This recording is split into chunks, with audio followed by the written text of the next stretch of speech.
Il publie un roman photo incroyable et déjanté. Jonathan Lambert est avec nous.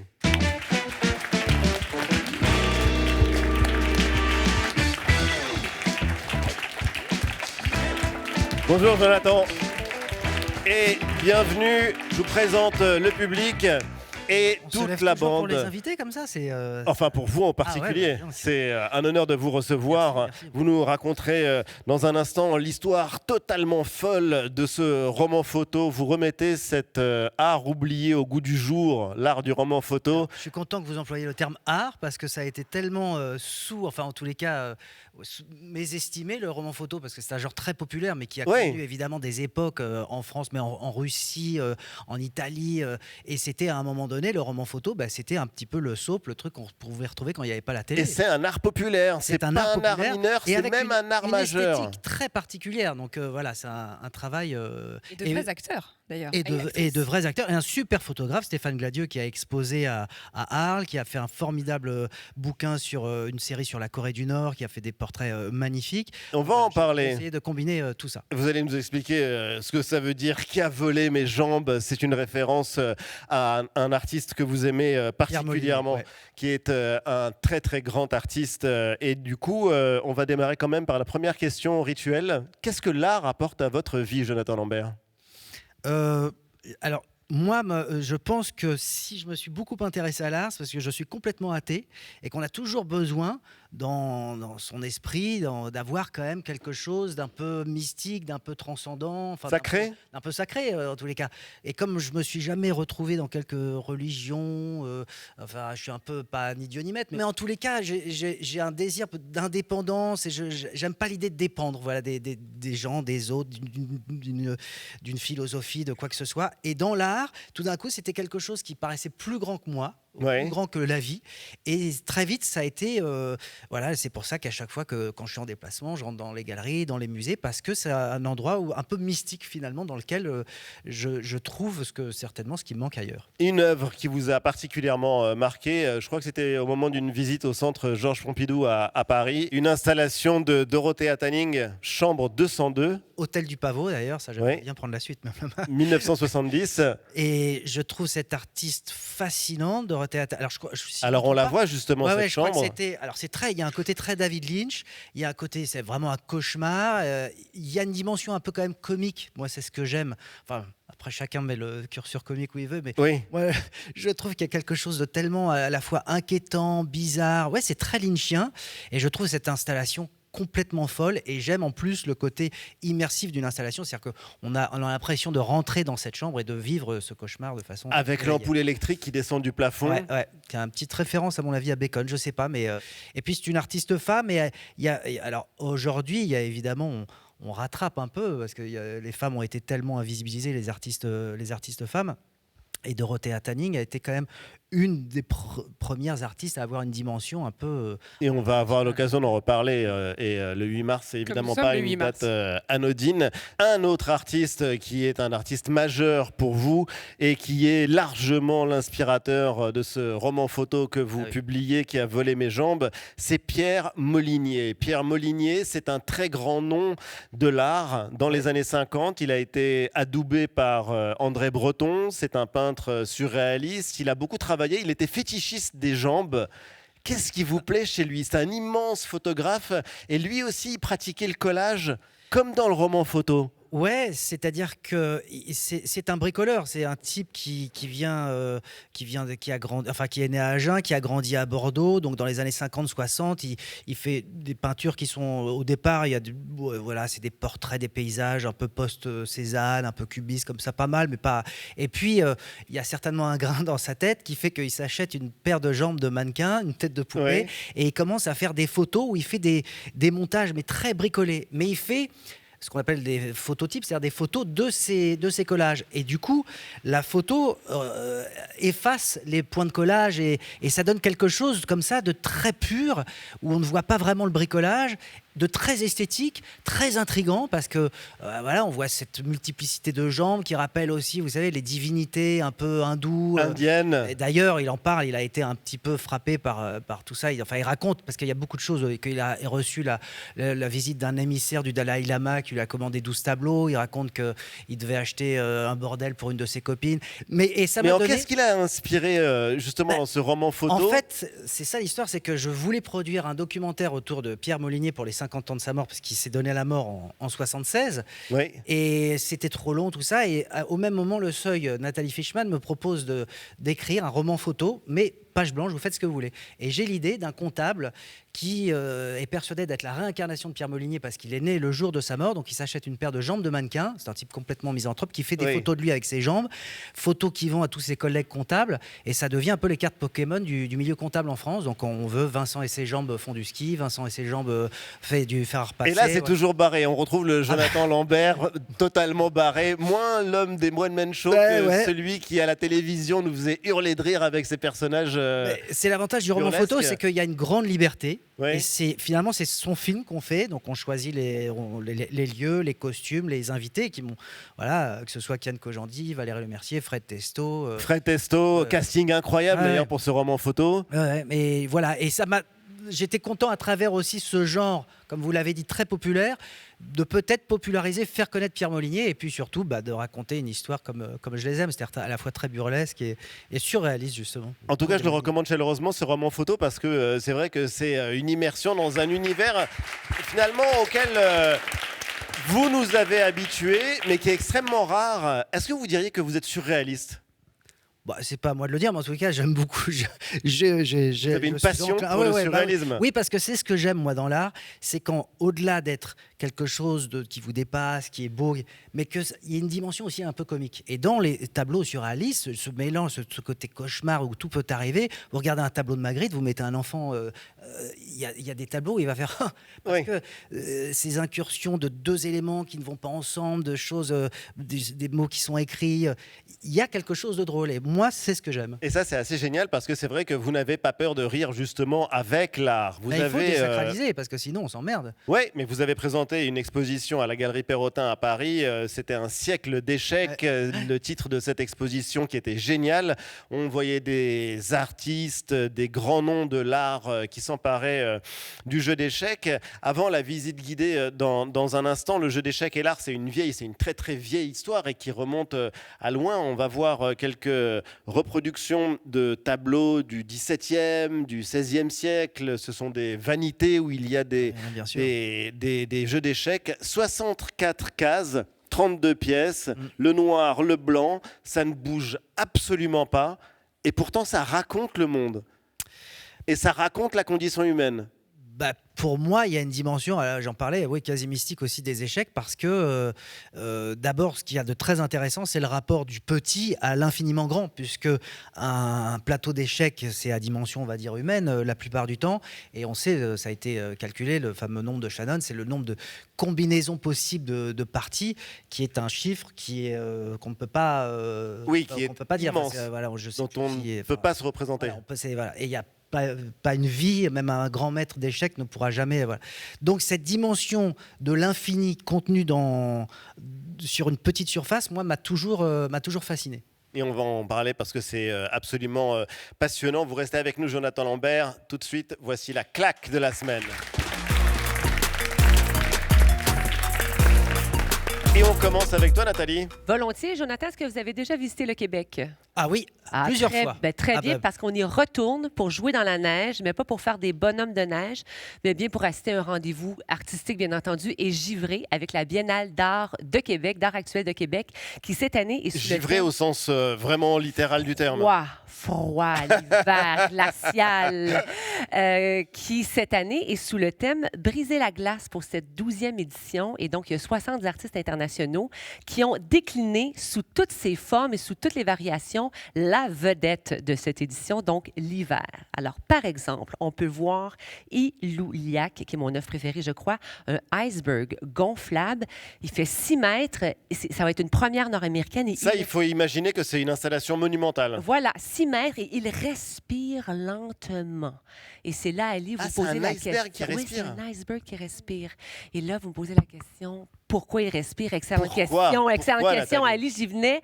Alors, bien sûr, parce qu'il est vivant, mais aussi pour nous sensibiliser sur la crise climatique qui affecte la région d'où est originaire l'artiste qui l'a conçu. Et il s'agit de Jessie Kleeman. Et Jessie Kleeman, elle vient du Groenland, à qui, bien sûr, on envoie tout notre amour. Et une autre artiste que je vous recommande d'aller voir, il s'agit de Sabrina Raté, qui est une artiste que j'adore en art numérique. Elle présente Terraforma, qui est une œuvre conçue, donc c'est numérique, c'est animé, et elle a utilisé des données satellites pour créer ces espèces de topographies. Donc voilà, il y a plein d'œuvres comme ça à voir un peu partout dans la ville. Ça prend par contre le bonnet, parce qu'il fait froid, c'est l'hiver. Ça va bien. Tu connais la phrase de Camus, au milieu de l'hiver, demeure en moi un invincible été? Ah, je ne connaissais pas. Ça me fait penser à toi. Je ne connaissais point. Donc, nous, on appelle ça une tuque, vous appelez ça un bonnet. La Biennale d'art de Québec s'est présentée jusqu'au 19 avril. Merci, Nathalie.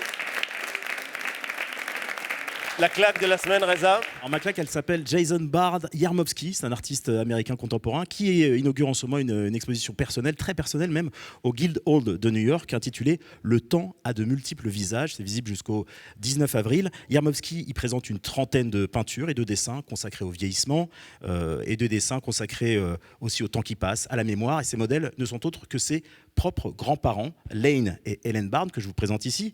Alors, Lane et Ellen Bard, il les a longuement observés et peints, sans pathos, sans nostalgie, mais avec une grande précision émotionnelle, et notamment ici, quand il... Là, ce sont des peintures.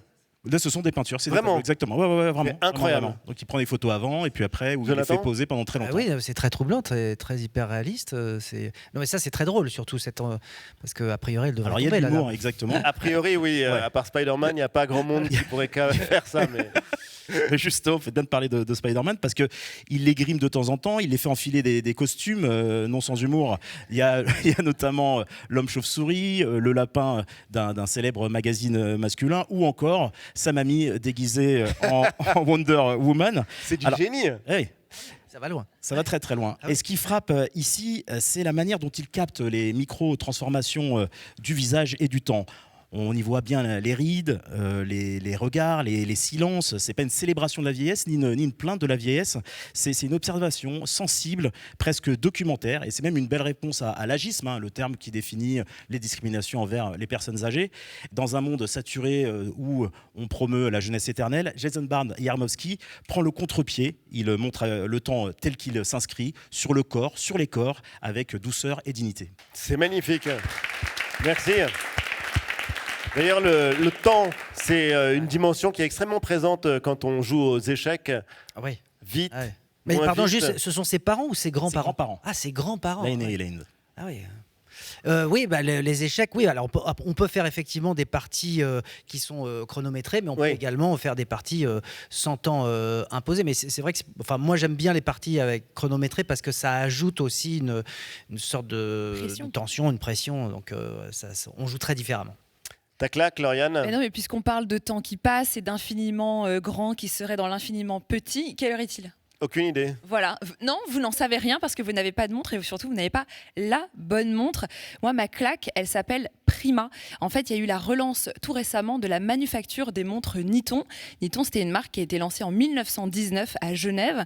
Ça prend son origine dans les pierres de Niton, qui sont en fait des pierres qui sont descendues il y a des millions d'années, qui se sont mises dans le lac de Genève, le lac Léman, et qui sont restées ici. Elles sont très célèbres en Suisse. Et en fait, Niton a été à l'avant-garde de la technique et de la précision pendant des années. Ça a disparu dans les années 70 et ils avaient inventé cette montre qu'on appelle une montre heure sautante. Et en fait, l'heure sautante, c'est qu'en fait, au lieu que le temps passe tout doucement et qu'on passe de 1 à 2, etc., eh bien, on a un cadran qui donne l'heure, un cadran qui donne les minutes et les heures sautent de 1 à 2, de 2 à 3, de 4 à 5. Donc, c'est plus facile de lire l'heure. Par contre, c'est une très grande complication et donc, d'un point de vue de la technique, c'est particulier. Donc là, Niton s'est relancé il y a quelques semaines. Ou très à l'heure, mais en tout cas, voilà, il faut que ça saute de la bonne façon. Ah oui, 19 exemplaires. Voilà, que 19 exemplaires, on est sur une édition ultra limitée. Moi, j'ai trouvé ça absolument fascinant parce que l'heure sautante, c'est quelque chose de particulier dans le monde de l'horlogerie. 19 exemplaires, on est sur quelque chose qui devrait être utile, mais qui devient une pièce d'art. Oui. Et donc, je trouve ça vraiment magique. D'ailleurs, leur slogan, c'est de l'ordre... Le prix est sur demande et il ne faut pas me le demander à moi parce que je pense qu'on n'a pas le budget. Voilà. D'accord. Et leur slogan, c'est justement art plus précision. Donc, je me suis dit que c'était le bon moment pour vous en parler aujourd'hui. Niton avec la montre Prima. Merci Lauriane. On termine avec toi, Margot. Nous sommes le 8 mars, donc aujourd'hui, et alors exceptionnellement, j'ai pas une claque, Ali, j'ai un petit coup de gueule à pousser. Aujourd'hui en France, 75% des étudiants en école d'art sont des étudiantes. Mais aujourd'hui en France, il n'y a que 6% des artistes exposés dans les musées qui sont des femmes. Ok, c'est un peu le fruit du passé. Mais la moyenne nationale des artistes femmes représentées par une galerie, ça c'est très actuel, n'atteint pas 23%. Aujourd'hui, les artistes femmes sont vendus 30% moins cher en maison de vente. Aujourd'hui, les artistes femmes ont 43% de revenus en moins que les hommes et ça continue comme ça. J'ai lu récemment ce livre passionnant, Les Refusés de Anne Bourrassé. Oui. C'est une critique et historienne d'art qui nous explique que tous ces chiffres sont liés à des siècles d'invisibilisation des femmes artistes. Invisibilisation, le mot est important parce que le sous-titre fait réfléchir. Les femmes artistes n'existent pas, c'est exactement faux. C'est tout à fait faux, elle nous le montre, elle nous donne plein d'exemples. Qui connaît Janet Sobel, une artiste américaine qui a inventé le dripping, la fameuse technique du goutte à goutte que Pollock s'est toujours approprié, exactement. Qui sait que Berthe Morisot est vraiment celle qui a inventé l'impressionnisme et non pas Manet, Monet, Pissarro, voilà, et consorts qui s'en attribuent l'origine. Qui connaît Artemisia Gentileschi, on commence à parler maintenant on commence à la connaître. Mais beaucoup de ses œuvres ont été attribuées au Caravage. Et voilà, et des exemples comme ça, il y en a plein. Les artistes femmes aujourd'hui réduites à un prénom par l'industrie du cinéma, Nikki, Frida, Paola, alors que les hommes, eux, ont droit à leur nom de famille, Mr. Turner, Gauguin, Rembrandt et j'en passe. Enfin bref. Lambert. Mr. Lambert. Vous êtes au courant de mon biopic, bravo. Donc voilà, bon, c'est pas gay, mais c'est pas une fatalité. Les choses peuvent changer. Le musée de Baltimore, par exemple, depuis 2020, n'acquiert plus que des artistes femmes dans ses collections pour espérer atteindre la parité. Pour essayer de rétablir la jauge. Ils ont même vendu un Warhol pour acquérir de nouvelles artistes femmes. Voilà, donc on veut plus de musées comme celui de Baltimore. Il faut que institutions, musées, écoles d'art, galeries, journalistes aussi, on se mobilise tous collectivement pour que les choses changent et pas que le 8 mars. Tu nous rappelles le titre du livre Les Refusés, Anne Bourrassé. Comme Absolument. le salon des refusés. Merci beaucoup.